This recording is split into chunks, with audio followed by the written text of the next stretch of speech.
जब कहते कोई तुर के पर्वत पर जाते, तो वो जब अपना इल्हाम करते, तो अल्लाह ताला आते, तो वो उनसे बात होती, सामने-सामने बात होती। तो वहाँ एक एयाली था, तो एयाली के पास भेड़-बकरियाँ थी, एयाली बोलते हैं ना इसको। हाँ, हाँ, तो उसने सुना था कि पास वाले शहर में जाऊँ, तो वहाँ मस्जिद है, अल्लाह रहता है, तो वो अपनी उसने सोचा कि चलो मैं चलता हूँ। तो वो सारी भेड़-बकरियों को भी साथ में ले गया कि कोई इनको चोरी ना करके ले हाँ, जाए। हाँ, तो जब उसने जाके देखा तो वो मस्जिद में जब सुबह के वक़्त का नमाज़ हो रहा था, कौन-सा फ़ज़ल का हाँ, कौन-सा? फ़ज़ल का। फ़ज़ल का नमाज़। हुँ, तो उस वो जो वहाँ थे मौलवी, वो बोल रहे थे कि अल्लाह पाक का ना कोई घर है, ना ठिकाना है। हाँ, हाँ, ना उसका कोई रिश्तेदार है, वो लाशरीक शरीक है। है, हाँ, ना उसका कोई घर घर है, है ना ना कोई ठिकाना है। वो ना अपने आप शरीक है। में, हाँ, ना शरीक है, हाँ, वो लाशरीक है। तो उसने सोचा भी फिर तो अल्लाह भी मेरे जैसा हो गया। हाँ, ना मेरा कोई घर है, ना ठिकाना है, ना मेरा कोई शरीक है। ठीक है। तो फिर वो कहता हो गया, अल्लाह के दर्शन भी चले। तो फिर वो जब अपनी भेड़-बकरियों को कहता लेके आया ना, तो फिर वो आके जब बैठा तो उसने फिर प्यार में, तो वो कहने लग गया, अल्लाह मुझे तो तरस आ रहा है तेरे पर।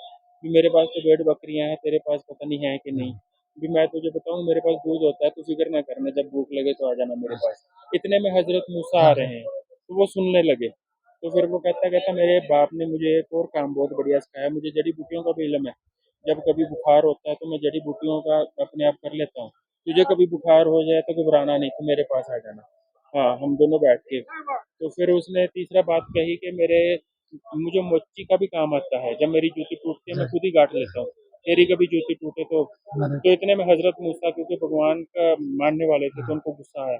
तो उन्होंने जाके अली के 2 थप्पड़ जड़ दिए। हाँ, तो तू अल्लाह को समझ क्या रहा है? हाँ, अल्लाह तेरे से दूध पिएगा हाँ, आके, अल्लाह तेरे से कपड़े हाँ, सिलवाएगा आके, जूते सिलवाएगा। तो इतना कह के वो चले गए। जब वो कोहे तूर के पर्वत पे गए तो फिर उस दिन वो जब बैठे तो उनको वो अल्लाह प्रकट नहीं हुए।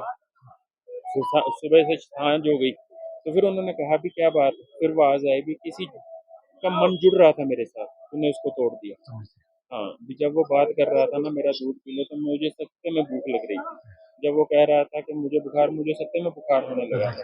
हाँ, अभी तेरा काम है, तुझे मैंने जोड़ने के लिए भेजा, तोड़ने के लिए नहीं। जा पहले उससे जाके माफ़ी माँग। हाँ, फिर वो वापस आया अली से, फिर वो बोला नहीं अल्लाह जैसे तू सोच रहा है ना अल्लाह वैसा ही है। जैसा मैं सोच रहा था वो वैसा नहीं है। हाँ, तो वो उनकी अपनी अलग रमज़ें हुआ हाँ, करती थी। जब भी गुरु पीर इस धरती पर आते हैं, हाँ, अल्लाह ताला जब भी आता है, तो वो हम लोगों के भले के लिए आता है। हाँ, हाँ, वो जी, मानवता के भले के लिए आता है। वो तो इससे प्यार करना सिखा के जी, जाता है हमें, कि इन हवाओं से प्यार करो, हाँ, इन पर्वत वो तो नालों से प्यार स्वीकार करो, करो। पानी को हाँ, साफ रखो। लेकिन हम लोग जब अपने आप में आ गए, हमने जंगलों को काटना शुरू हाँ, कर दिया और उसी का नतीजा ये है, अब नीचे गर्मी हो गई तो हम लोग फिर भागते हैं जंगल ढूँढते हैं। हाँ, ये बात है। हाँ।